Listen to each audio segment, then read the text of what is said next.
ഇത് ഒരു യാത്രയാണ്. ഇന്നലെയുടെ ആകാശത്ത് നമ്മെ മോഹിപ്പിക്കുകയും അത്ഭുതപ്പെടുത്തുകയും ഒക്കെ ചെയ്ത പ്രതിഭാധനരുടെ ജീവിതത്തിലേക്ക് ഒരു യാത്ര. അവരുടെ ഓർമ്മകളിലൂടെ, കാലടികൾ പതിഞ്ഞ മണ്ണിലൂടെ, അടയാളങ്ങളിലൂടെ ഇന്നലെയുടെ താരങ്ങളിലേക്ക്. ഓ ചതുരാനനാദിവംഗിതനീ കുപര കേലനയ്യ ഓ ചതുരാനനാദിവംഗി. തത്തമംഗലം സ്വദേശിയായ മോഹൻ ശർമ്മ എന്ന ഇദ്ദേഹത്തിന് പാട്ടുകാരനായി അറിയപ്പെടാനായിരുന്നു ആഗ്രഹം. പാട്ടിനെ സ്നേഹിക്കുകയും പാട്ടിനൊപ്പം സഞ്ചരിക്കുകയും ചെയ്തിട്ടും വിധി കൈപിടിച്ചു വിട്ടത് മറ്റൊരിടത്തേക്കാണ്. സിനിമാ ചക്രവാളത്തിലെ നക്ഷത്രശോഭയാർന്ന ജീവിതത്തിലേക്ക്. 70കളിലെ മലയാള സിനിമയിൽ ഈ മോഹൻ ശർമ്മ റൊമാന്റിക് പരിവേഷമുള്ള നായകൻ മോഹനാണ്. അഭിനേതാവായി അരങ്ങുവാണ കാലത്തും അരങ്ങുവിട്ട കാലത്തും മോഹൻ പാട്ടിനോടുള്ള പ്രണയം വിട്ടില്ല. തനിക്കു വേണ്ടി മാത്രം മോഹൻ ഇപ്പോഴും പാടുന്നു.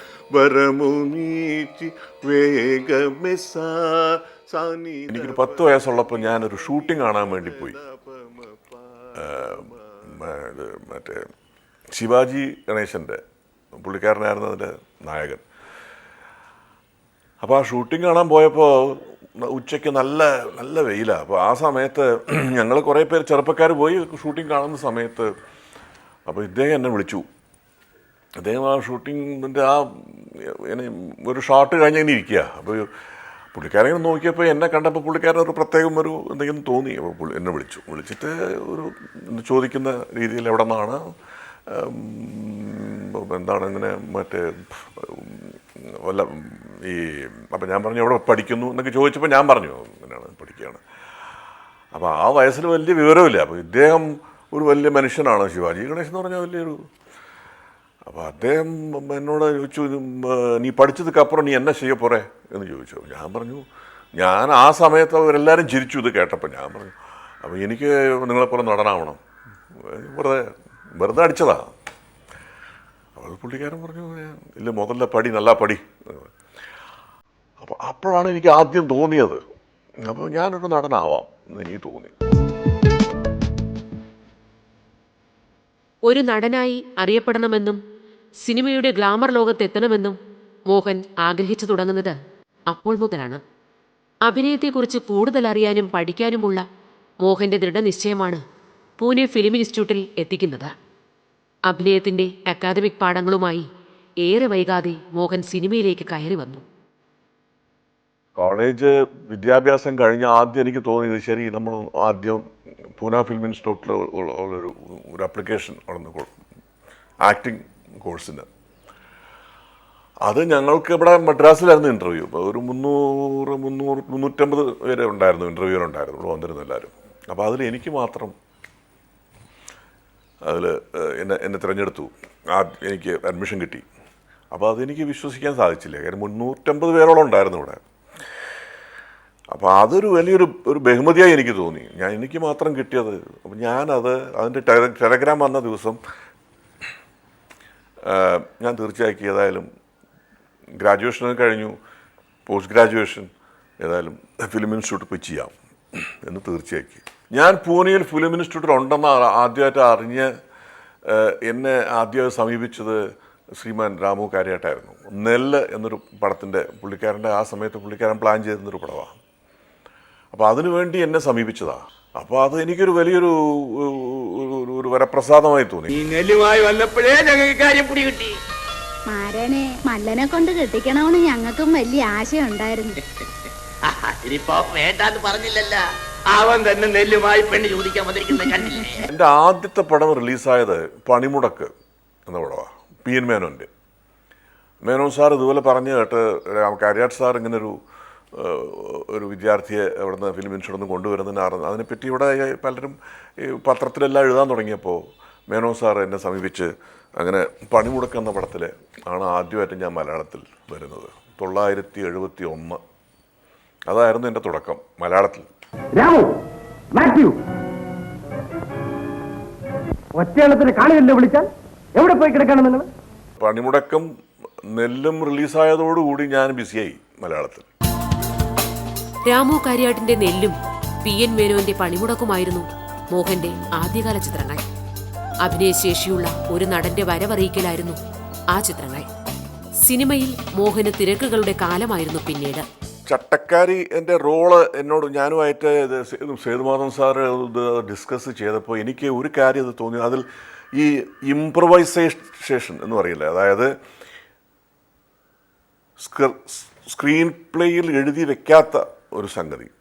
രണ്ട് ആർട്ടിസ്റ്റ് ഒരു സിറ്റുവേഷനിൽ എങ്ങനെ അഭിനയിക്കണം എന്നുള്ളത് സ്ക്രീൻ പ്ലേയിൽ എഴുതി വെക്കാതെ അവർ തമ്മിലുള്ള ഇംപ്രവൈസേഷൻ ചെയ്ത് അത് വളർത്തിയെടുക്കുന്ന ഒരു സംഭവം ഉണ്ടല്ലോ, അത് ചട്ടക്കാരിയിൽ എന്നെ കൊണ്ട് സാധിച്ചു. അതിൽ എൻ്റെ കൂടെ അഭിനയിച്ച ലക്ഷ്മിയുമായി ഞാനത് ഡിസ്കസ് ചെയ്ത് അവരെ ഞാൻ കൺവിൻസ് ചെയ്യാൻ സാധിച്ചു. അതുകൊണ്ടാണ് അതിലെല്ലാ സീൻസും അത്രയും വളരെ വ്യത്യസ്തമായി കാണികൾക്ക് തോന്നിയത്. അതല്ലെങ്കിൽ ഈ ആദ്യം ഫ്രെയിം ഫിക്സ് ചെയ്ത് കഴിഞ്ഞ് ആർട്ടിസ്റ്റ് ഈ ആർട്ടിസ്റ്റ് എങ്ങനെ വരുന്നു, ഈ ആർട്ടിസ്റ്റ് ഇത് പറയുന്നു, മറ്റേ ആർട്ടിസ്റ്റ് അതിന് ഇങ്ങനെ മറുപടി പറയുന്നു എന്നൊരു ഡെവലപ്മെൻ്റ് ആയിരുന്നു. അതല്ലാതെ നമ്മൾ ഈ ഫോളോയിങ് വൺസ് ഇൻസ്റ്റിങ്ക്റ്റ് എന്ന് പറയില്ലേ, ഇമ്പൾസായിട്ട് ആ സമയത്ത് തോന്നുന്ന ഇൻസ്റ്റിങ്ക്റ്റ് ഫോളോ ചെയ്ത് ഇംപ്രവൈസ് ചെയ്യുന്ന ഒരു പരിപാടി ചട്ടക്കാരിയിൽ എനിക്കും ലക്ഷ്മിയുടെ സഹകരണം ഉള്ളത് കൊണ്ട് അവരും അതുമായി സഹകരിച്ചു. അതുകൊണ്ട് ഞങ്ങളത് ചെയ്യാൻ സാധിച്ചു. അതുകൊണ്ട് ആ പടം വലിയൊരു ഒരു വ്യത്യസ്തപ്പെട്ടൊരു ഒരു അനുഭവമായിരുന്നു ചട്ടക്കാരി. അതുകൊണ്ട് തന്നെയാണ് ആ പടം വിജയിക്കാനും അത്രയും കേരളത്തിൻ്റെ പുറത്തും ആ പടം വിജയിച്ചു. ചട്ടക്കാരി മോഹന്റെ കരിയറിലെ വഴിത്തിരിവായ ചിത്രമായിരുന്നു. ഒരു താരത്തിനപ്പുറം അഭിനേതാവിന് പലതും ചെയ്യാനുണ്ടായിരുന്ന ചിത്രം. മലയാളം കടന്ന് തമിഴ്, തെലുങ്ക്, കന്നഡ തുടങ്ങി മറ്റ് തെന്നിന്ത്യൻ ഭാഷകളിലേക്കും ഈ നടൻ നടന്നു കയറി. ഹ്രസ്വമെങ്കിലും സിനിമയിൽ മോഹന്റേതു മാത്രമായ ഒരു കാലമായിരുന്നു അത്. ഞാനും ലക്ഷ്മിയുമായിട്ട് ഒരു എൻ്റെ ഓർമ്മ ശരിയാണെങ്കിൽ 8-10 പടം ഞങ്ങൾ അഭിനയിച്ചു. പിന്നെ അത് ഈ ടൈപ്പ് കാസ്റ്റ് ആയപ്പോൾ ഞാനത് പതുക്കെ വേണ്ടെന്ന് വെച്ചതാണ്. പിന്നെ വിധുബാല, ഷീലാമ്മ എല്ലാമായിട്ട് ഞാൻ അഭിനയിക്കാൻ തുടങ്ങിയതും കൂടുതൽ ജയഭാരതി, ഞാനിപ്പോൾ എല്ലാ ഹീറോയിൻസും അഭിനയിച്ചിട്ടുണ്ട്. പക്ഷേ ആ സമയത്ത് ലക്ഷ്മിയുമായി ഞാൻ കൂടുതൽ ഒരു 10 പടത്തോളം ഞാൻ അഭിനയിച്ചു. അങ്ങനെ ഞങ്ങളുടെ ജോഡി വളരെ പോപ്പുലറായിരുന്നു. സിനിമാ വ്യവസായത്തിൽ പലർക്കും അത് സംഭവിച്ചിട്ടുണ്ട്. അതായത് ഇതൊരു ഒക്കുപ്പേഷണൽ ഹസാർഡാണ്. ഇത് ഒരു ഹീറോയിനായിട്ട് അഭിനയിക്കുമ്പോൾ, പല പടങ്ങളിൽ അഭിനയിക്കുമ്പോൾ അവർ ഒന്നിൽ തമ്മിൽ കൂടുതൽ അറിയുക, പിന്നെ അവരുടെ ജീവിതം ഒരുപക്ഷെ ഒന്നായിട്ട് അവർക്ക് തോന്നാൻ തുടങ്ങുക, പിന്നെ അത് കഴിഞ്ഞിട്ട് ഈ സാഹചര്യങ്ങൾ കാരണം അവർ തന്നെ വേർപെടുക. ഇത് റെയറല്ല, സിനിമാ വ്യവസായത്തിൽ ഇതൊരു ഒരു ഭാഗമാണ്. അപ്പോൾ അങ്ങനെ സംഭവിച്ചതാണ്. എനിക്കും അങ്ങനെ സംഭവിച്ചെന്നേ ഉള്ളൂ. അല്ലാതെ ഞാൻ പറഞ്ഞില്ലേ, ആ സമയത്ത് അത് ശരിയാണെന്ന് തോന്നി. അത് കഴിഞ്ഞിട്ട് പിന്നെ അത് വേണ്ടെന്ന് വെച്ചു. അത് ഞാൻ പരാതി പറയുന്നില്ല. അത് വേണ്ടെന്നോ എന്ന് ഞാൻ അതിനെപ്പറ്റി ചിന്തിക്കാറില്ല. എൻ്റെ ജീവിതം ഇങ്ങനെ തുടരുന്നു, അത്രയേ ഉള്ളൂ. ആകാര സൗഷ്ഠവവും അഭിനയ പാടവവും ഒത്തിണങ്ങിയ മോഹന് സിനിമയിൽ വലിയ ഭാവി കണ്ടിരുന്നുവെങ്കിലും ഉണ്ടായില്ല. ഒരേ ജനസിൽപ്പെട്ട കുറേയേറെ വേഷങ്ങൾ ചെയ്തുവെങ്കിലും അതിനുമപ്പുറത്തേക്കൊരു വളർച്ച ഈ നടന് ഇല്ലാതെ പോയി. എല്ലാത്തരം പ്രേക്ഷകരെയും തൃപ്തിപ്പെടുത്തുന്ന വ്യത്യസ്ത വേഷങ്ങൾ ചെയ്യാനാകാതെ പോയതും മോഹന്റെ പരാജയമായി.